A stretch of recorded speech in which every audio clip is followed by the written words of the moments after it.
Afternoon, everyone, and welcome to a special live. Claudia and I are going to have a conversation about the importance of casting the net wide in the early stages of courtship. Now, this is really important for a number of reasons, and we're going to dive into three different aspects of that in just a minute. But first, Claudia really wanted to bring up some of the consequences that happen if you don't cast the net wide. Well, we see this a lot with our clients, right? Yeah. We see this a lot with women. And I think what happens is so often we have this very kind of narrow idea, right, of what it is that we want in a man. We have often, especially I've noticed with women who have a lot of wounding with men, they've had some bad experiences, maybe they've been around the block in their relationship life. And they have a whole idea, right? They have a whole list of what it is that they want, what it is that they don't want. And they're measuring every man against this invisible list in their head. Right? The list, yeah. This is the list I always hear about. The list of doom, right? Yeah. And the list of expectations. The list of expectations, exactly. Mm-hmm. And, it's a good idea to know what you want, I would say, in a very general sense. Yeah. But the problem with having a long list of expectations is that it really sets you up to fail. It sets you up to have a very narrow, kind of rigid idea of what it is that you require in order to be able to say yes to anyone, even at the beginning stages of a relationship. So what happens is a lot of women have this really long list in their head, and they're measuring every man that they meet against this invisible list. Yeah, I always see this measuring stick that's there and if they don't fit it perfectly, they're out. Yeah, exactly. Or there's maybe she'll scroll through the app, right? And she'll be she has a picture in her head. And if this guy that she's scrolling past, right, she's swiping really, really fast. And she's like, nope, not him, not him, not him, not him. And I think a lot of what happens is women are eliminating a lot of really great men by using this approach, by having this very rigid, very specific, very long list of quote unquote standards that she's using to measure men by, and it's creating a lot of issues, and it makes her come to the conclusion of there's no good men out there. Yeah, we've seen this firsthand. We've helped some people. We don't usually do in person because we can just help more people around the world online, but there have been some times where we've been I'm thinking of a certain person where we were sitting next to her. Oh yeah. And we'd be like, this guy looks amazing. He's a real estate guy. No, not that one. His hair's not right. Yeah. This guy, well, he's not making enough. And we would pick all these men that we thought were actually very the quality of men in that area was ridiculous. Yeah. And yet not one of them was good enough. That really shocked me. I'm still kind of processing that to this day of yeah, and I feel 200 people not quite there. That particular person too, who we're obviously not going to name, but I think this happens, right? When we've been through a lot of experiences, we've had a lot of bad experiences or bad relationships or just wounding with men. I noticed that the list tends to go up as women get older. Yeah. And this is not an ageist thing at all. This is just something that happens over time, is that when we have more experiences, it's we become a little bit pickier and we become more rigid about what it is that we want and what it is that we don't want. And this can be very problematic because it's it makes it really difficult for you to be in relationship with another person who's not yourself, right? So that's one of the things that we see over and over again with women who've had a lot of experiences, a lot of negative experiences with men. It's they build these super, super high walls and they manifest as hyper avoidant patterns where it's no man, even from an objective perspective on the outside, these men seemed good. They seemed eligible. They seemed like a good catch, right? Yeah. She was immediately rejecting all of these men because she had this very narrow idea, right? Yeah. Idea of what it is that she wanted. And she just came to the conclusion oh, I guess I'm going to be single for the rest of my life. I guess I'm never going to find my guy. I guess I'm just going to be alone because there's no good men. But it's no, there's actually a lot of good men. You're just not seeing them. It's so strange too, because you're saying this and I'm realizing I don't mind as a man that I've armored up some. Yeah. I like it. Armor up all the way. Now, we have to learn to be a little more quantum armor than the old rickety stuff. But it's really not very attractive, I think, in dating with the masculine man to deal with a woman in a lot of armor. Yeah. What is that like for you, for a masculine man? Like, I'm sure you met women like that before we came together. Yes, we've talked about my New York dating life some. How many dates would I go on with a woman like that? One. And it was half a date. And you can catch him halfway through. Yeah. The list is that intense. And I have a friend that she worked with a lot of these kind of business ladies that just had this huge list. Yeah. And they were all perpetually single. Yeah. Or they do another thing and just marry some really beta guy.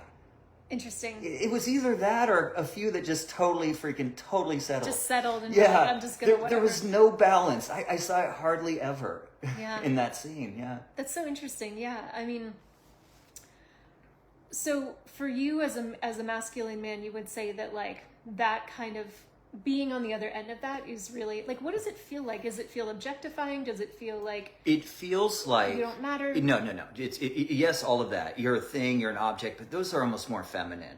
Mm-hmm. It feels visceral. You'll feel like you're getting prodded with like a lance. Like, yeah, some of them it's like you feel like you're going to a homework assignment. Here's a resume in this. You're like, I'm out of the job interview. I didn't pass. And that's one. That's right. The really complex. But there's also kind of like this super boss babe goddess who's a little chiller. Mm. And I think, but she's very like energetic. And they'll hit you with the sword and the lance. And if you think about it, they put up so much armor, so they're armored. There's not in their feminine essence, which is that's the whole thing that makes courtship works and brings in the superpowers. And if they come armored, they're going to be like this medieval armor that see things like this.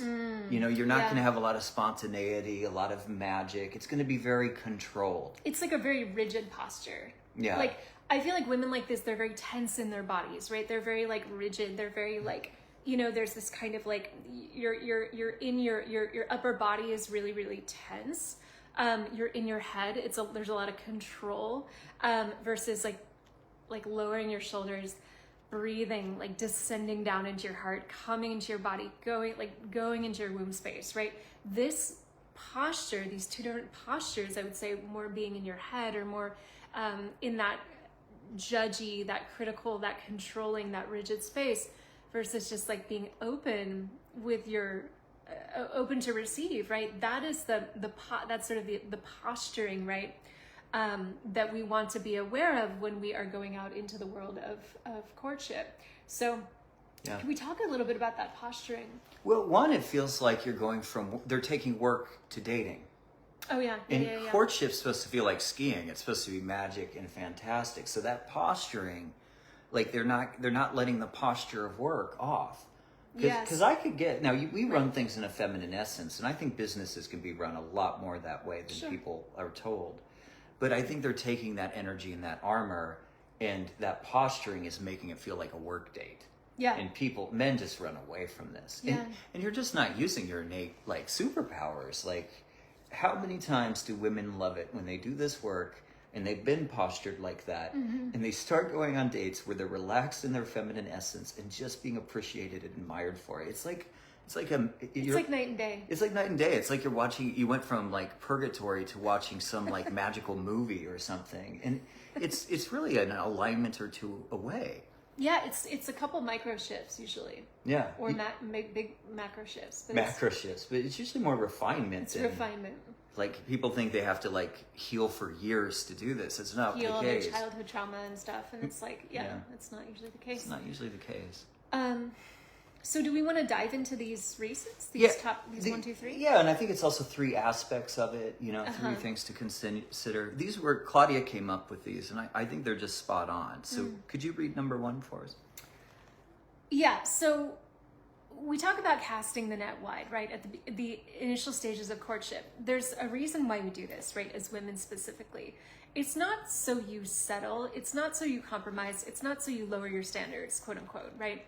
It's about posturing, right? It's about what part of your brain are you turning on. So when you think about, and Jonathan was talking about this just a moment ago, when you think about like having a narrow focus, you are actually, so when you're pursuing a goal, or you're going for, you have a specific goal, a financial goal in your career or your business, right? Or you want to get a certain job, or you want to climb the corporate ladder, or whatever it is, right? There's an energy that's like this. It's very narrow focus. It's like blocking everything out over here and over here, and it's a very, very narrow kind of focus. And this actually is more of the masculine brain that we are activating, so that you could call this like hunting mode. Yeah. Alison Armstrong talks about this, like hunting mode versus gathering mode. So when we're in that hunting mode, we have this very narrow focus of like, he's got to be like this, he's got to make this much money, he's got to be this height, he's got to be whatever, right? We're actually narrowing our focus, and we're coming out of our feminine essence, and we're moving into a different way of being, a different posture, which is more of a masculine posture. It's more hunting, it's more pursuing, it's more getting, it's more chasing, versus the feminine brain, which is actually about gathering. So gathering is like, I'm not just, my focus isn't just like this. It's not just narrowed on the target, right? Like I'm a cougar on the prowl or something. My brain is actually looking in all directions. Like I can see what's on. Absolutely. It's lateral, right? Versus narrow. I can see what's on my left. I can see what's on my right. I can see what's in front of me. I may be even aware of what's behind me, right? Mm-hmm. It's more of like a different part of my brain is being activated, which means I'm actually much more relaxed. It's like I'm gathering berries from the bush, right? I'm picking cherries off the tree. It's not this like, I need to get where I'm going. It's more like, oh, I'm just kind of like strolling through this beautiful garden. I'm picking some fruit off the tree, and I'm enjoying myself, and I'm loving my life, and I'm enjoying my surroundings. So it's literally a different part of your brain that you're activating. Hunting versus gathering. Hunting is like you're gonna have a very, very narrow focus, and you're gonna miss a lot of the good men around you that may not be exactly like what the man you put on your list, right? But they may be good in many, many other ways that you hadn't previously considered, right? So opening up, going lateral, turning on your feminine brain, going into gathering mode will help you relax. It will help you be open to different possibilities, different options that are out there, versus being so narrow about what you think you need in order for you to be even able to go on a single date with someone, right? So it's about being in gathering mode. Your feminine brain is turned on, you're relaxed, you're enjoying, you're smelling the roses, you're picking cherries off the tree, you're flowing, right? There's an ease, there's a receptivity, there's a, I don't have my guard up, and I'm not super narrow, I'm not super rigid and narrow, and I've got this tunnel vision. It's more just like, I'm just enjoying my life, and I'm open, and I'm receptive, and I'm available to what life wants to bring me. It's a whole different posture in your like how you embody, what part of your brain you're using versus this hunting mode. Yeah, and it opens up the whole quantum field. I mean, you want him to be doing the hunting.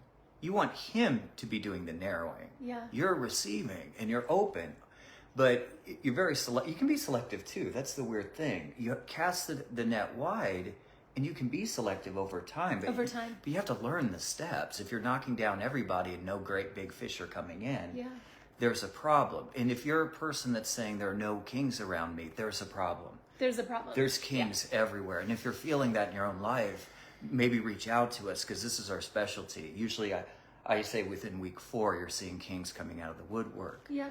But it's really going back into nature. You can't have two men coming at each other. You know, you're both coming in narrow, so it doesn't work energetically. It's the sword and the sword, not the sword. It's almost like two knights like jousting. Yeah. Right? Now look, that's out there, but that's not what we're working. That's not what we're doing here. We're working on all the men and women out there that want to connect, and this works naturally, and yet for some reason, I think women are being told, hey, if you go sword into dating, it'll work, and it just doesn't. Whereas if you open it up, you open up the quantum field, and then magic happens. So I have a quote here.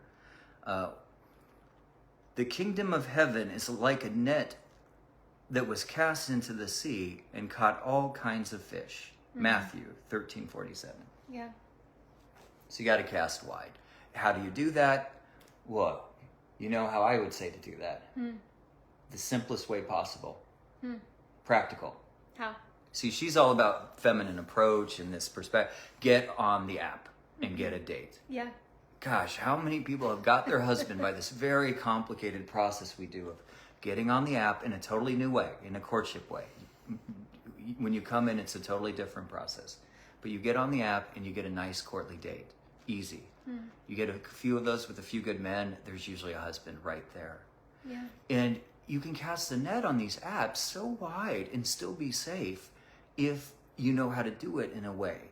Yeah. And that's one of our, like, we really pride ourselves on, like, safety and good gentlemen. Never had an issue with that stuff. And so you can cast wide and do all this vetting. Like, really, not, like, over-competitive vetting, but just really, like, good, safe, give me a quality man vetting to do that. So you can cast wide and then go safe.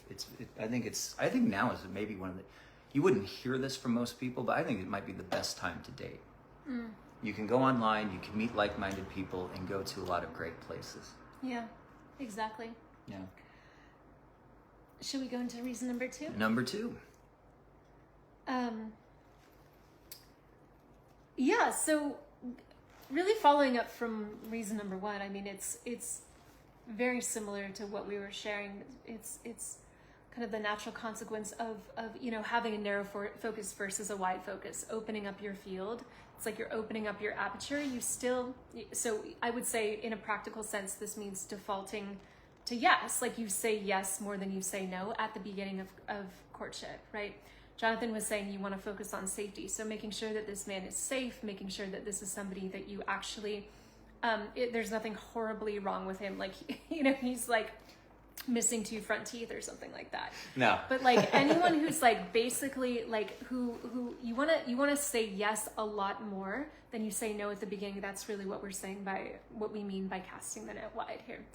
So the thing about this too, we have to understand that when we cast the net wide versus narrow at the beginning, we are opening ourselves up to what God, the man that God, and you could say life, wants to bring us. So often we kill the magic in our love lives. We kill the romance in our romantic lives because we think we're going so narrow, right? He's got to be like this, he's got to be like this, he's got to be like this, right? And if he's not, then I'm gonna off with his head, right?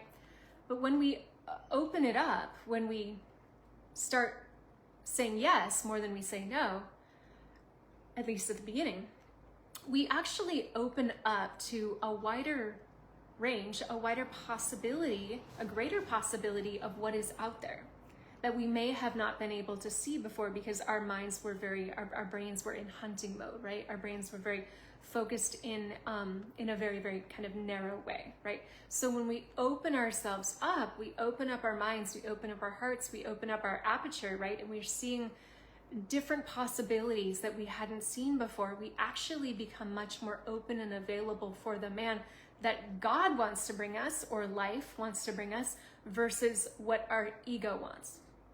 So often women are shopping, not a great term to use, right? When you're talking about calling your husband. Oh, wow. So many women are quote unquote shopping for men and they have this list, right? Okay, does he match the qualities on my list, right? It's almost like I'm in the supermarket or I'm online and it's almost like I'm online shopping on Amazon. Okay, this guy, no, yes, no, yes, right? You say no usually a lot more than you say yes, usually online. So when we have this perspective of shopping, usually what we're shopping from is our egoic preferences versus our true heart's desires. or the man that God wants to bring us, who is not always the man that is going to match our egoic preferences. So our egoic preferences might say something like, he has to be 6'5", or I'm going to reject him, right? Right. He has to work in finance, or I'm going to reject him, right? He has to make X income, or I'm going to reject him, right? So it's like we are casting all of these men out into the sea before we have even given them a chance, before we have even given them an opportunity to show us who they really, really are, right? So when we're shopping from this egoic preference of almost like, oh, does he match the list on my head? And if not, then I'm going to throw him away. What we're doing is we're actually blocking ourselves from the man that God may want to bring you, the man that you need, the man who matches your true heart's desires, who God has actually placed inside of your heart, right? God will give you the desires of your heart. This is actually in the scripture, right? So you may be blocking yourself from the man that God wants to give you because your egoic preferences are standing in the way. And the man that God wants to bring you may be very, very different than the man that you have on your list in your head. That's more based on your egoic preferences versus your true heart's desires, or what it is that you actually need. A man who would make a good husband, a man who would be a good provider and a good protector, maybe not in the ways that you initially thought, but he still has that characteristic, right? A man who you admire, a man who's loyal, a man who's devoted to you, a man who keeps showing up, a man who's a man of his word. These are things that you do not necessarily know just by judging him against quote unquote superficial standards or the list that you have in your head, right? This is really, really important to understand the distinction between egoic preferences and true heart's desires, or our needs, our deal breakers and non-negotiables, letting that be more of the measure over time that you judge people by or you discern from versus the egoic preferences, right? So when we have this long list of egoic preferences, what we're doing, we're actually blocking the divine from bringing us the man who is right for us. And sometimes we can't see it. How many clients have we had who this man was like right in their vicinity? The friends with benefit friends with guy. benefits, yeah. The guy that worked nearby. In the office next door, yeah. Yeah, all the time. He's right there. He's so often he's right there, yeah. But they couldn't see him. They couldn't see him. Yeah. Yeah. I also think when you go into hunting mode, you block off. Oh gosh, I had such a thought, and then I think I lost it there, babe. It's okay. But yeah, I think what hunting mode does is it doesn't just block the divine man coming in, it blocks your divine feminine energy. Yeah. From just, it's so much easier to attract with honey than lance him. And the ones that lance are going to be, they're going to be the first that are going to propose to the man. Mm-hmm. And they're going to ask questions like, why isn't he stepping up? Right. So there are other problems that courtship solves. That's what's so cool about it, is you get to solve a lot of long-term issues early on, things that most people don't see. And so that fear of the other foot dropping just won't happen. And so these women that maybe have had a really tough list, and this is why I wanted to say, a little more ego-based, when they get more into a soul sacred frequency, it works out better than when your brain's figuring it out. Because most love problems, people are just too in their heads right now. It's too overcomplicated, too exhausted. And when they get into a sacred frequency, these people, when they're like this, wonderful high achievers like us, but they need to get into a sacred energy. And they know it. It's really beautiful to see them go through this. There needs to be some humility, that you need to put God in charge, not just your trajectory. And the funny thing is, you'll get your dream and your mission, your goal of having a husband a lot quicker when you're not rushing towards it. I think there is something about impatience here. And I guarantee Daddy wasn't there as a child somewhere where they could just relax into this. Or at some point, they probably had to take over and take charge, right? Oh, yeah, absolutely. I think so. Yeah. Majority of the cases, yeah. But that was my thought that I had forgotten, is it needs to be a sacred journey. And Yeah. if it's a really narrow focus, it's not going to have that frequency. Not at all. No. So you cast the net wide, right? You say yes more than you say no at the beginning, and then over time you sift and sort and select, right? So we want to be open and available at the beginning so we can actually give men an opportunity to show us who they really are versus us just rejecting them before they've actually given us a chance to show us their true colors, right? To show us who they really are as men. And if we just say no more than we say yes at the beginning, we're actually denying men the opportunity to delight us, to surprise us, to win with us, to woo us, right? And that's we're denying ourselves, and we're denying them, and we're denying ourselves actually the experience of having a lot of delicious, beautiful, sacred encounters with men even before we find our person, right? So we want to start wide and then narrow and narrow and narrow, sift and sort and select over time. Yes. And that gets into 3, right? Yes. This idea of you need to practice. Yes. Gosh, we can't say practice enough. You need to practice, yeah. This kind of type, and every type, actually I'll see this. They'll go on a date, and maybe they haven't been in a date in 5 years. Yeah. The guy pays. He takes them to a pretty nice restaurant. Yeah. The conversation's fairly good. Yeah. And she goes, oh, it was a disaster. Yeah, he wasn't tall enough. He wasn't this. He wasn't that. I'm like, wait a second. You had a man take you on a date after 5 years. Yeah, and but he wasn't my husband. But he paid. You keep doing this. He paid for you. But he wasn't my husband. I just know it. I just feel it. He's not right. Yeah. And usually, what it is like almost universally, it's a little refinement. Maybe, and quite often, he needs to be a little more masculine, right? Yeah. That happens a lot, and you can just refine it. The next guy a little bit different, a little here, a little there. But they'll just call. That's what I was going to say about this type, the hunting type. It's weird because they seem so like. Nothing will stop them. And I think with work, it's that way. But because this work requires to chill, to relax, they may not want to settle into that. Yeah. They'll actually claim defeat in the early stages when they really could just get victory if they just kind of press on. Yeah. And, learn to relax a little bit, be a little patient, learn the integrative practices, and it happens. But I see this a lot, is like the most... who you think is be the most capable people. Yeah. Sometimes I can't. He's not good enough. Yeah. It'll never work out. It's like unless he's my husband. I think this is a limiting belief that stops a lot of women. If it's like, unless he's my husband, I don't even want to bother.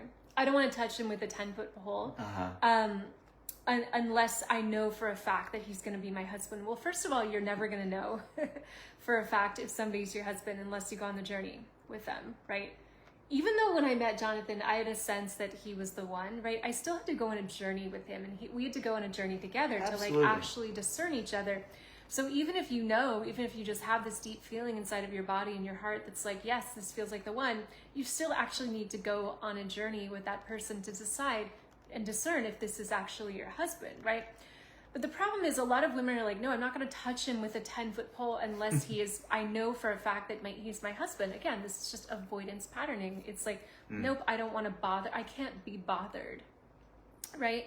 And what this, unfortunately it does, is that it denies women the opportunity to practice having real life engagements, real life in-person interactions with real life men. A lot of people, and we know this from our industry, a lot of people like being very theoretical about their love lives, right? They like thinking that they know everything. The theoretical love coaches that are single forever. They have all the head knowledge, right? Yeah. Maybe they've studied, they've read all the books, or they've done all the courses or whatever. They know everything, right? They have all this head knowledge, but there's so much lack of embodiment around it that they don't actually know how to be in. They don't know how to be in the presence of a real live man. They actually freak out when they're in the presence of a real live man. And so the part of the dating journey is you actually being able to practice. You not just being able to like get it all at once, or you find your husband on the first date or whatever it is. You might get lucky, and we see that people do sometimes, and that's a beautiful thing. Yeah. But more often than not, there's a journey, right? There's a dance, there's an unfolding, there's a discovery of what you like. There's a discovery of what it is that you don't like, right? There's a discovery, there's this beautiful journey of unfolding that happens over time. When you start taking action, you come out of your head and the head knowledge and you put it into practice. And the thing that happens so often with women is like they don't even want to leave their house and go on a date with a real live man because it's too scary, right? It's too scary. And so they will stay at home and they will read books and they'll theorize and they'll learn all the things. But taking that first step, actually going out on a date with a real live man, can be very, very confronting. Mm-hmm. So if that is confronting, if you can't even say yes to a man who's not your husband, what is going to happen? If you don't have that practice, if you don't have that lived experience, if you don't have this in your body, if this practice of dating and practice of relating and practice of actually interacting with real live men, if you don't have this, right? If this is not part of your lived experience, your embodied somatic experience, right? What's going to happen is that when you do meet your husband, when you do encounter him out there in the world, right? How are you going to know how to relate to him? How are you going to know how to speak with him? How are you going to know how to communicate with him as a woman? How are you going to know how to honor him and admire him and respect him if you don't even have that practice, right? So we have to start practicing with men who are not the one in order to get to the one. Yeah. This is so critical, and I wish more women would just understand this piece. Is you have to get out of your head and out of your home and into the world of in real life men. Even if you know this man is not your husband, who cares? Like, it doesn't matter. You want this to be embodied knowledge versus head knowledge, right? If you learn anything, any skill, ballet, tango, baseball, business, anything, it's not just about having the knowledge in your head. It's actually about going out there into the world and practicing it, embodying it until you get the skill set into your body. So when you do have the winning game, or you do have the ballet recital, or you do meet the man for you, you have this practice in your body that you will know how to actually be with that. You'll know how to engage with that in a way where you're not going to collapse. Oh, not only will you know, you'll have total confidence. You'll know what to do. And I'm even thinking this approach has so many strategic blunders. No man is good enough, but it's a little bit of superiority, but they're about to do an inferior strategy. Yeah, what's that? Well, if it's all or nothing. All or nothing, yeah. You're not going to go practice what you have to do. Like, there is a divine order and timing to this. Yeah. And there are stages. And if you're all or nothing, you think that you don't see the stages. Hey, oh, great, you got to a first date. Now we got to get you a second. Okay, we got to 4 dates and you really like the guy. This might work. But you have to have 2 suitors. That all or nothing is going to blow that strategy up. Yeah, that's right. And I realize I've been running into a lot with the feminine as you're talking. It's like, I have to show them, no, you got to hear, we need to get you further to the stages. And the stages are the practice. But this is the other strategic blunder. You're coming in with the wrong attitude entirely. Yeah. King or bust is not, that's not the Cinderella season. You've got to be delighted. You got to be spoiled. You got to go on this journey. And if you skip it, it'll be like matchmaking where it could work or might not. The thing we get with courtship, it teaches you how to have a great relationship from day one. Yeah, exactly. And it's got good strategy, because I just think that attitude, it's just going to backfire with masculine men. Yep. Yeah. Yeah. So those are 3 reasons why you want to cast the net wide. It's imperative that you cast the net wide at the early stages of courtship, and then you sift and sort and select over time. And so you can do this in a way that is divinely ordered, right? Versus just random and chaotic, in a way that is methodical, in a way that is strategic, in a way that actually is going to yield you the result versus just throwing a bunch of spaghetti on the wall. which is what most people are doing. Yeah, and if you are throwing spaghetti on the wall, I really think the number one love diagnosis of women out there is they just don't know what to do. Yeah. If you don't know what to do, like, I want to thank you, Claudia. Like, that was great. She has a whole perspective into like feminine psychology that I just don't have. Oh, you know. Likewise, you know men much more than I would. Yeah, but that's why I'm realizing I do the masculine discernment, because this is an issue, but I didn't realize how grave until we're talking live on it. I'm like, yeah, this is all over the place. I'm running into it because I do the masculine discernment. Ladies, thanks for showing up too, because we find this like wisdom, this courtship it's going to save the planet. It's going to bring men and women back to the ball together. Like, I don't think there's even this huge rift that everyone's saying. I just don't. I think we forgot how to dance. Yeah, we definitely forgot how to dance. So if you'd like to learn the dance of courtship and get your king, I hunt. You receive. I'm hunting for your king. We have a 3-month program to solve that problem. Now, you have to be humble. You have to be willing to do the work, committed, coachable, those type of things. But if you're one of those ladies that are like, I want my king yesterday, reach out to us, because that's our specialty. We don't do the situationships, the polyamory. If you want your husband, it's usually a much more direct path. If you want sacred marriage and you're single, come reach out to us. We will put a booking link below. Claudia has just redone the King's Road. It looks beautiful. We have upgraded recordings, so it's just kind of her final masterpiece on this. Mine as well. But we have just started it up, and if you would like help from going single to courted to claim, I'm sure we would love to help you with that. So we'll put a link, and you can set up a call with us. Beautiful.